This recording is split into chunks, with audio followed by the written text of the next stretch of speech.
Bonsoir à tous. Voici les titres de l'actualité de ce lundi. Présidentielle 2018, déjà 6 candidats enregistrés par Elections Cameroun. Akere Mouna et Isaac Feuzeux ont déposé les leurs ce jour à Yaoundé. Cependant, le débat politique tourne depuis ces derniers temps depuis ce week-end autour d'un geste du président de l'Assemblée nationale qui a causé une indignation sur les réseaux sociaux. Des images des gadgets du parti MRC de Maurice Kamto brûlés devant Kavaïgué Djibril. On en parle dans cette édition. Cependant, alerte au Cameroun, déjà 6 morts enregistrés de suite du choléra, déjà 6 morts justement enregistrés de suite du choléra à l'extrême nord du Cameroun pour 4 décès dans la région du centre où une personne est décédée. Les 2 régions touchées pour l'instant. Les règles d'hygiène sont recommandées pour éviter la propagation de cette maladie à travers le pays. Et la France qui exulte depuis hier, les Bleus ont remporté plutôt la Coupe du Monde Russie 2018 face à la Croatie. L'équipe est reçue en ce moment par le président français Emmanuel Macron. Une victoire qui marque ainsi la fin de la diffusion des rencontres sur votre chaîne Canal 2 International. Un mois plein d'émotions pour les téléspectateurs qui se disent satisfaits du travail abattu par les équipes de Canal 2 tout au long de cette compétition. On en parle vers la fin de ce journal. Voilà pour le sommaire.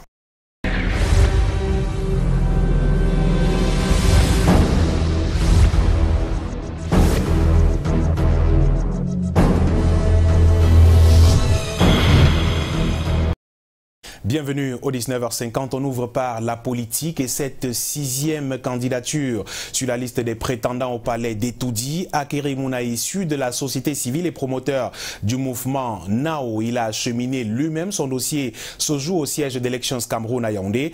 Quelque temps après, Isaac Feuzeux du parti politique, justement du parti Merci. Lui, on se souvient, challenger de Paul Biya en 2011. Le reportage de Rodrigue Tonguet et Luc Vondo à Yaoundé. La 6e candidature enregistrée sur le fichier ouvert à la Direction générale des élections à Yaoundé, c'est celle d'Akere Mouna.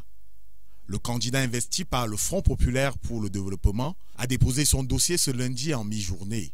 Mais le leader du mouvement NAO ne désespère pas de voir un front de l'opposition se constituer face au président Biya. D'où l'usage de l'expression « ex pluribus unum ». Ça, c'est un adage latin qui veut dire 2 choses. De plusieurs, 1. Ex pluribus unum a aussi un autre sens. L'unité fait la force. Donc après cette tâche, la tâche qui m'incombe maintenant, c'est de réunir l'opposition pour que nous puissions ensemble être forts. Pour le leader, avoir fait acte de candidature ne va pas à l'encontre de l'idée d'une coalition de l'opposition. La coalition, c'est pour les élections. La coalition, c'est pour le dépôt des dossiers. Pour coaliser, il faut savoir avec qui on le fait. Je pense que ça, c'est une étape critique pour essayer de savoir avec qui on peut coaliser. À quoi ce 6e candidat déclaré, tout espoir n'est donc pas perdu pour se mettre ensemble. En rappel, depuis jeudi dernier, Paul Biya du RDPC, Maurice Kamto du MRC, Martin Kissop, Isaac Feuzeux du parti Merci et autres Boboro Kekomo, candidats indépendants, ont déjà fait acte de candidature pour le scrutin du 7 octobre prochain. Ces dossiers devront passer le filtre de la conformité du Conseil électoral de l'ECAM et en cas de recours, remis à la sagesse du Conseil constitutionnel. Et pendant que les uns formalisent leur intention de briguer la magistrature suprême, d'autres en sont encore au stade des annonces ou des déclarations. Une autre candidature indépendante annoncée cet après-midi à Douala, celle de Etonde qui se présente comme le candidat des jeunes. Il dit avoir obtenu plus de 300 signatures déjà et au-delà de sa jeunesse qu'il présente comme un atout pour cette élection présidentielle, il se dit candidat des pauvres et propose de profondes mutations dans les secteurs plutôt de l'éducation, la santé et l'industrie dans notre pays. Robert Chalitok et Martin Lutien Dumont nous en disent plus. Convaincu que le changement passera par la jeunesse, Etonde a officiellement lancé sa candidature indépendante à l'élection présidentielle 2018 ce lundi. Une action qui vise à redonner de l'espoir aux jeunes Camerounais. Je veux représenter cette jeunesse qui est dans l'action. Je veux mettre à contribution mon audace. Je veux servir de modèle aux Camerounais. Je veux offrir aux Camerounais un président qui peut changer le cours des choses à tout moment, même dans les situations les plus complexes. Avec un parcours modeste, jonché de péripéties et de souffrances, celui qui dit n'incarner aucun courant politique entend créer un nouveau modèle camerounais. Je veux qu'à travers moi, tous, qu'ils soient du nord, du nord-ouest, du sud, du sud-ouest, de l'est à l'ouest, je gagne confiance. Nous allons ensemble redorer le blason de notre pays. Ce moment marque le début d'une nouvelle ère. Ensemble, nous sortirons notre pays des griffes des hors-la-loi. Et cette fausse élite traditionnelle qui le prennent en otage depuis bien trop longtemps. À travers sa candidature, Etondé veut donner un nouveau dynamisme politique au Cameroun. Le mensonge est devenu le créneau de tous les politiques. Un tel cynisme doit être banni. Je ne veux pas d'un système où les entrepreneurs ne peuvent plus s'enrichir. Je veux un Cameroun où les pauvres sont soutenus et aidés. Je veux que nous écoutions les hommes de Dieu. Je veux un Cameroun où la jeunesse ne rêve pas de partir. Ce natif de Daïdo, la trentaine révolue, entend proposer des mutations profondes dans des secteurs clés comme l'éducation, la santé, l'industrie et bien d'autres. Nous ne céderons plus au chantage. Nous allons nous affranchir. Et nous ne recevrons plus de leçons des gens incapables de se conseiller eux-mêmes. Il faudra mettre un terme à ce statut d'assisté par les bailleurs de fonds. Et devenir un pays riche et prospère, sans dette. Et avant l'ouverture officielle de la campagne électorale, de nombreuses formations politiques multiplient des actions sur le terrain. Le RDPC, par exemple, était en meeting ce week-end à Maroua sous les auspices de Kavaye Djibril, un rassemblement qui a malheureusement déclenché un tollé sur la toile quelque temps après. Une image qui circule justement et met en scène le président de l'Assemblée nationale soutient que ce dernier a fait détruire les gadgets d'un parti politique adverse sur le terrain, le Mouvement pour la Renaissance du Cameroun. Des faits qui annoncent des batailles rudes dans les jours à venir. Que s'est-il exactement passé? Lil Piedjou et Aminou Alioum nous en disent plus. Élection présidentielle au Cameroun, l'heure est à la mobilisation générale. À Maroua, dans la région de l'extrême nord, les différentes sections RDPC de cette partie du pays prennent part à un important meeting organisé par Kavaye Djibril, président de l'Assemblée nationale, dans son fief d'origine, qui est naturellement son bastion politique. Meeting malheureusement entaché par quelques actes de vandalisme. Des plaques et autres effigies du MRC détruits et brûlés.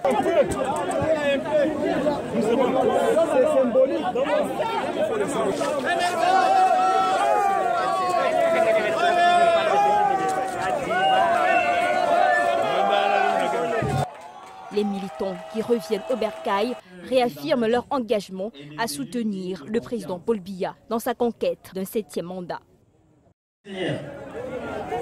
Au moment où les choses se précisent, nous réitérons, proclamons et confirmons ici le choix de l'extrême nord. Paul Biya est notre candidat à l'occasion du scrutin du 7 octobre 2018. Telle est la première vérité que nous devons désormais intégrer. La deuxième va se jouer dans les urnes pendant le vote des Camerounaises et des Camerounais.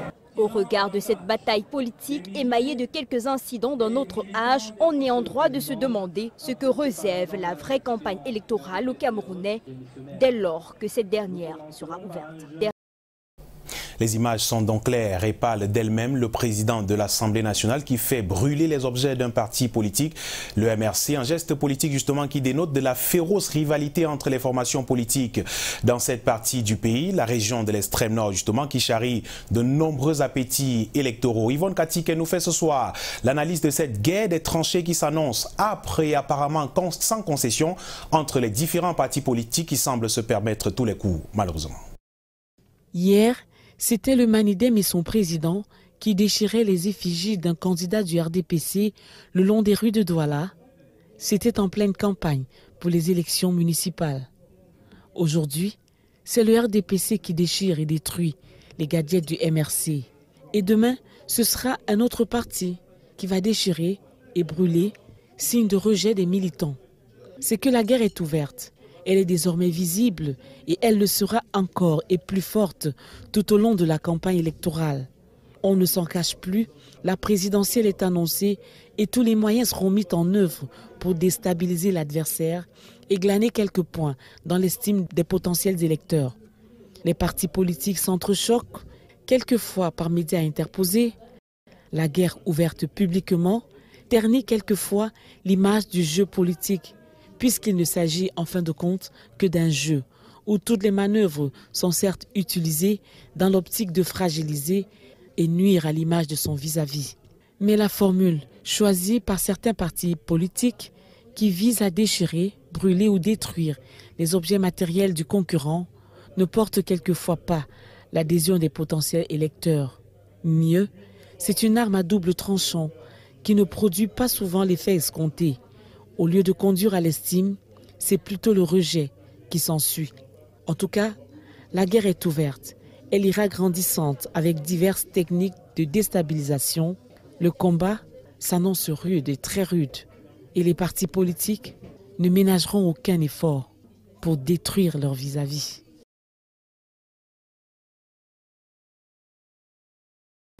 C'est donc à suivre et à voir. Et à côté de ces candidats qui déclarent leur candidature justement et s'expriment devant les médias traditionnels, les médias sociaux sont devenus pratiquement incontournables depuis quelque temps, comme une médaille. Et son revers, les réseaux sociaux se posent comme un passage obligé dans le champ politique national ces derniers temps. Une présence multiforme qui s'intensifie pour les prétendants au fauteuil présidentiel avant le rendez-vous du 7 octobre prochain. Patrick Christian Dobo et Guy Fotso présentent la percée de cet atout, désormais moyen de la présidentielle à venir. La dense activité du président Donald Trump sur les réseaux sociaux pour la belle histoire de Barack Obama mise en exergue et financée en grande partie par le même canal sont une illustration du champ désormais propice de mobilisation que constituent ces outils de communication pour les hommes politiques. Le phénomène, longtemps perçu comme inhérent aux réalités culturelles et technologiques des sociétés occidentales, s'incruste de plus en plus dans l'espace politique camerounais. Dans cette dynamique, l'annonce de la candidature du président Biya ce 13 juillet par Twitter relance l'intérêt de ces canaux de communication pour les acteurs politiques nationaux. Si on doit reconnaître un regain de vitalité de l'activité des comptes Twitter ou Facebook du président de la République depuis plusieurs mois, d'autres personnalités en course pour le scrutin du 7 octobre prochain se dévoilent depuis des mois sur la toile à travers un message et positionnement sur des sujets divers. Entre la toute jeunesse d'un Serge Espoir Matomba du Pius ou d'un Cabral Libi du mouvement 11 millions d'électeurs, il y a également les présences structurées du bâtonnier Akeremouna du mouvement NOW, de l'honorable Joshua aussi du SDF ou de Maurice Kamto du MRC qui démontrent à suffisance le champ de bataille idéologique que représentent désormais les réseaux sociaux pour la majorité des aspirants au fauteuil présidentiel au Cameroun. Fort de l'énorme potentiel électoral compté parmi les jeunes, les candidats à l'élection présidentielle à venir au Cameroun vont sans doute multiplier dans les semaines à venir les stratégies pour convaincre cette cible majoritairement présente sur ces espaces. Au-delà de cette frénésie vers les réseaux sociaux, reste maintenant à savoir combien de ces comptes utilisés par ces candidats ont effectivement le sceau de la certification des éditeurs qui les distingue du fléau des fake news, malheureusement porteur de plusieurs inconvénients. Et toujours en politique, la région de l'Ouest et le département des Hauts-Plateaux, en particulier à travers les militants du Rassemblement démocratique du peuple camerounais, qui saluent la décision de Paul Biya de se présenter à nouveau à la présidentielle. Ils ont donné leur onction à leur président national et disent tout leur soutien pour sa candidature. Il lui promet d'ailleurs un plébiscite le 7 octobre prochain. Les échos de ce meeting de Baham avec Walter Bertrand et Dimitri Kuaté.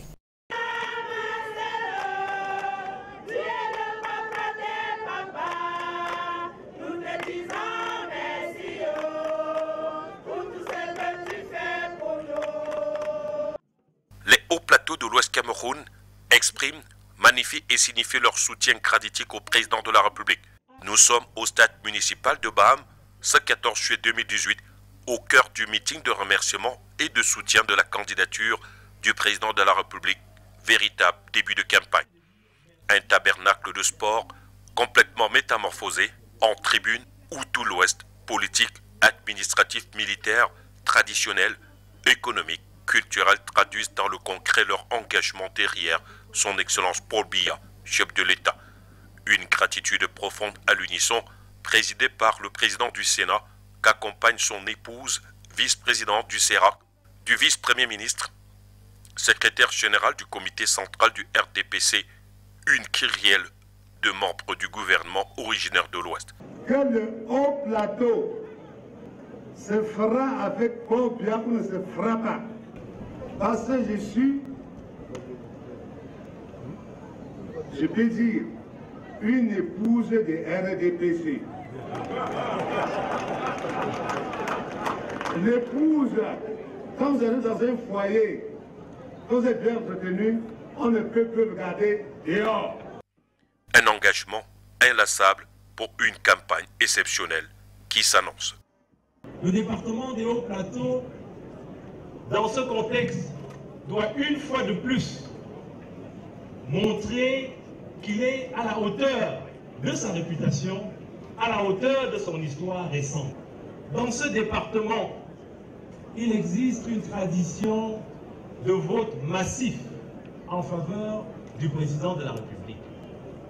Il en a été ainsi en 1997, en 2004, en 2002, en 2007, en 2011. Et nous sommes persuadés qu'il en sera de même en 2018. Au total, 8 détonations en 3 groupes d'intervention des militants au président du Sénat, en passant par les opérateurs économiques, aux élites et la déclaration des chefs supérieurs de 9 groupements en faveur de la candidature du président de la République, apôtre de la paix et du vivre ensemble.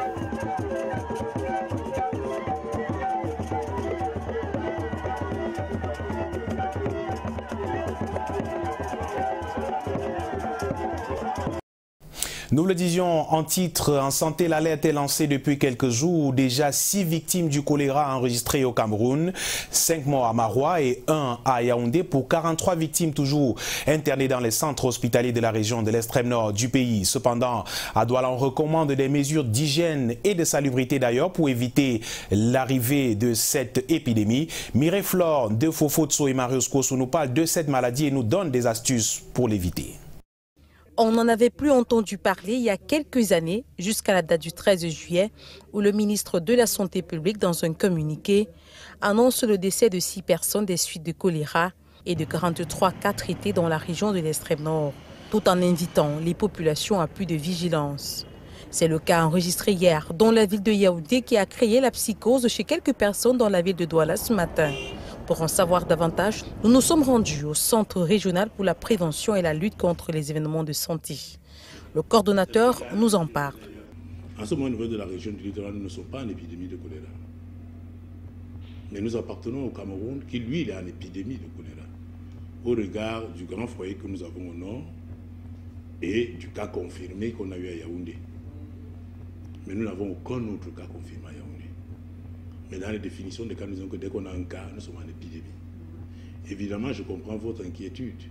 Que Yaoundé, qui est tout à côté, s'il y a déjà un cas confirmé à Yaoundé, qu'est-ce qui peut arriver à Douala? Il faut dire que de façon permanente, nous sommes en éveil. Et cette tenue que nous abordons, c'est le système de gestion des incidents. Une épidémie de choléra, c'est un incident.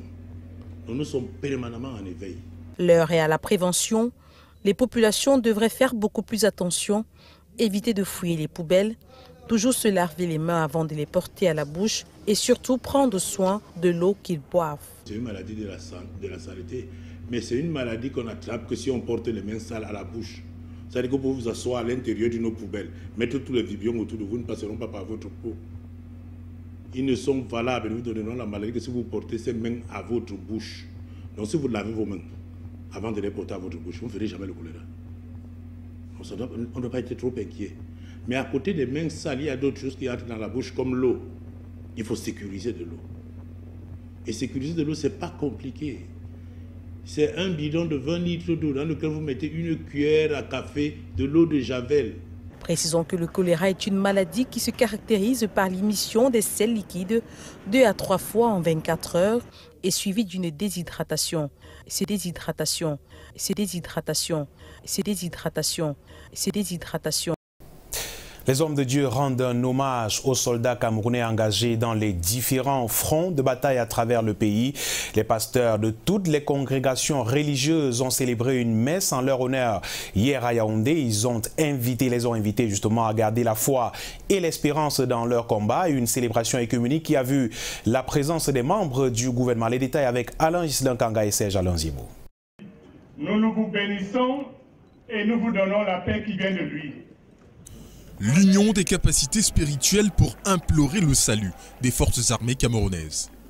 Dans un contexte marqué par la crise anglophone et la lutte contre Boko Haram, les aumôniers de toutes les obédiences religieuses ont co-présidé une célébration œcuménique à la base aérienne 101 de Yaoundé à l'honneur des hommes et femmes engagés et tombés sur le champ de bataille. Comment ne pas vanter les vertus et le courage de ce brave soldat?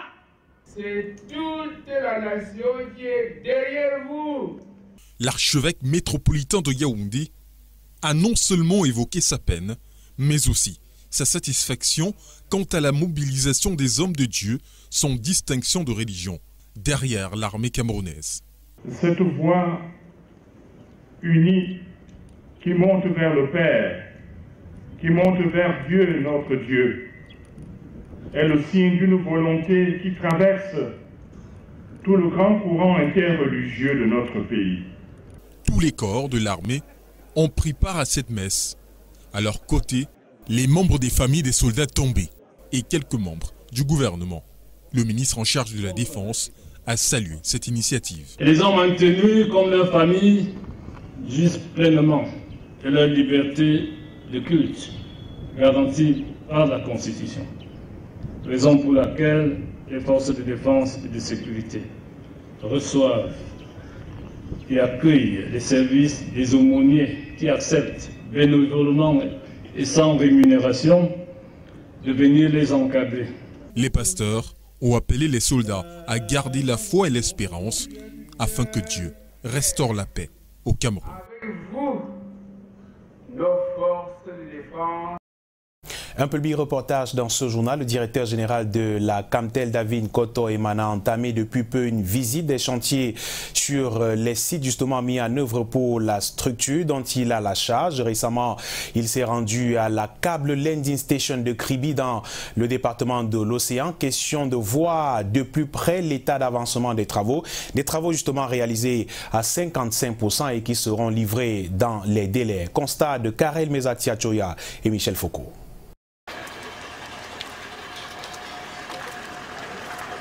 Le numéro 1 de la Cameroun Telecommunications poursuit sa visite d'évaluation des grands chantiers engagés par la structure dont il a la charge. Après le data center à Zamangoué, non loin de Yaoundé, le voici à Kribi, dans le département de l'Océan, région du Sud.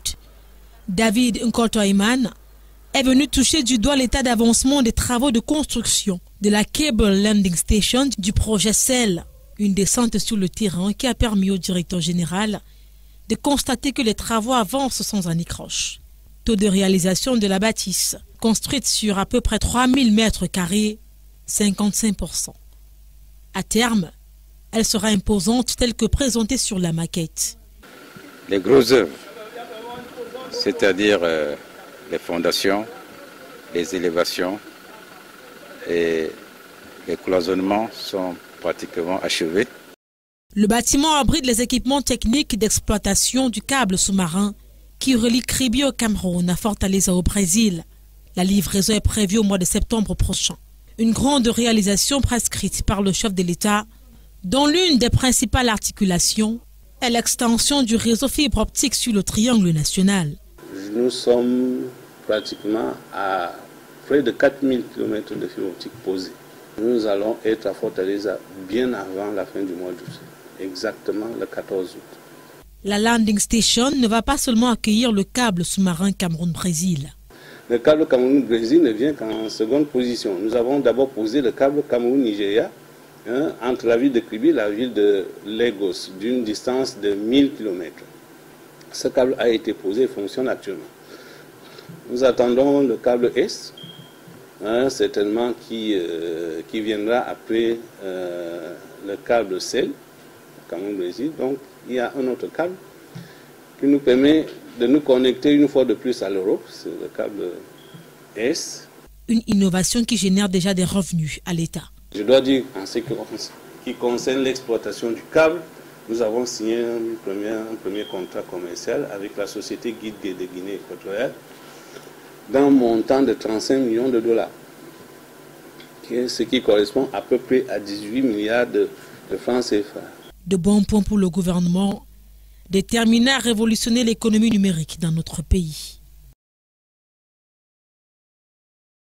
Du sport à présent, en Coupe du Monde Russie 2018, l'équipe de France a été reçue en héros au lendemain de leur sacre en Russie. Dimanche, face à la Croatie, les Bleus sont portés en triomphe depuis leur arrivée en France. Il y a quelques heures seulement, ils ont été reçus et sont d'ailleurs reçus en ce moment par le président Emmanuel Macron à l'Elysée. Les temps forts de cette journée chargée en émotions dans cet élément que signe Marc Chomeau avec le concours de nos confrères de la presse française.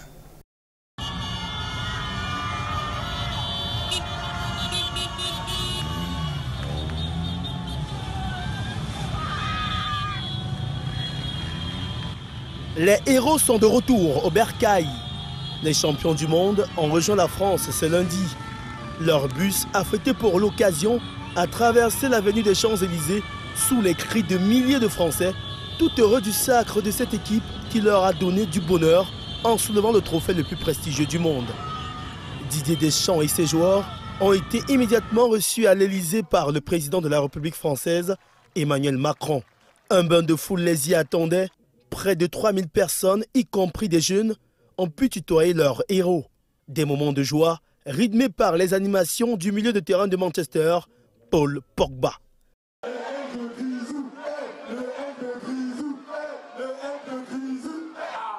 Merci à toute la... Pour la force, c'est pipi. Pour la force, c'est pipi.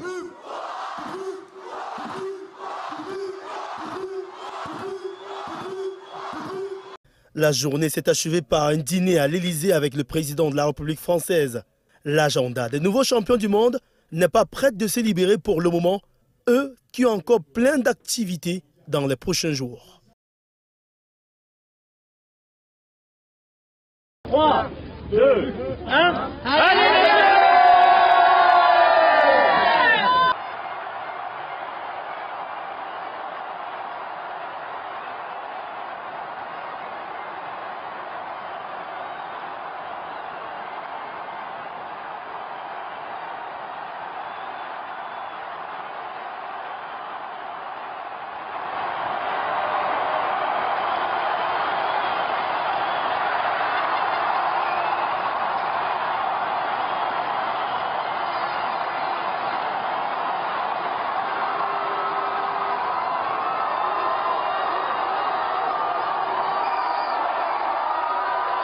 Capté sur place à Paris par notre correspondant permanent Eric Golf Quachou, des images justement de l'arrivée de l'équipe française, nous le disions, reçue en ce moment par le président Emmanuel Macron après cette victoire hier face à la Croatie, 4-2.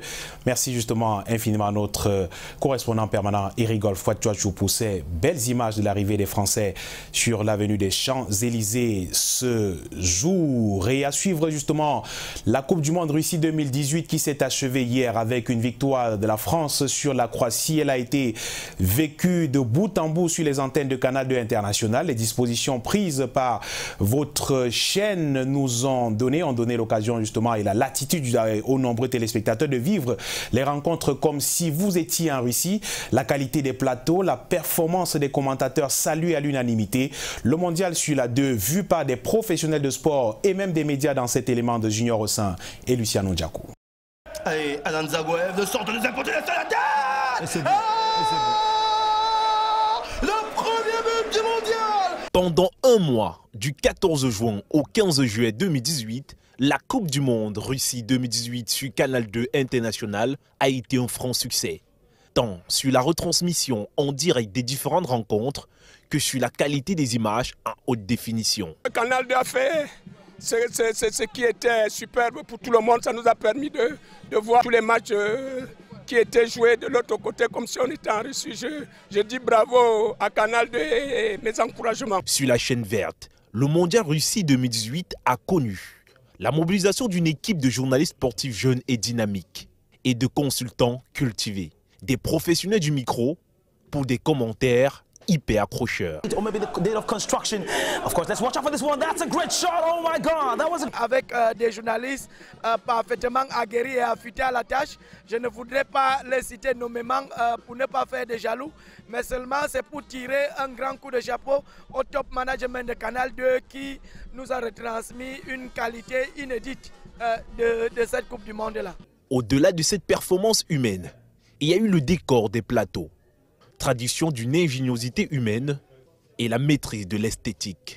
Quand je regarde le plateau de Canal 2 et que je regarde les chaînes internationales du continent africain, je dis il y a de bonnes raisons d'être fier de cette progression camerounaise en matière d'audiovisuel. Vraiment, c'est du beau. Les commentaires sont très bons, riches en enseignements. Les panélistes sont également très intéressants, très pertinents. Le décor est magnifique. Coup de chapeau, c'est un grand bond en avant. Mes encouragements à Emmanuel Chatué, à Eric Fotso, Joseph, pour ce magnifique travail. Après la Coupe du Monde 2018, Canal 2 International prépare déjà d'autres compétitions sportives, tant sur le plan national qu'international. C'est la fin de ce journal et on vous laisse justement à partir de 21h30 sur ces mêmes antennes, une édition spéciale de Mondial sur la 2 qui balaie la Coupe du Monde en Russie comme si vous y étiez. C'est une édition bilan à suivre dès 21h30 avec toute l'équipe des sports de Canal 2 International. D'ici, je vous souhaite passer une belle soirée sur nos antennes. Je vous retrouve avec le même plaisir demain lorsqu'il sera 19h50. Bonsoir.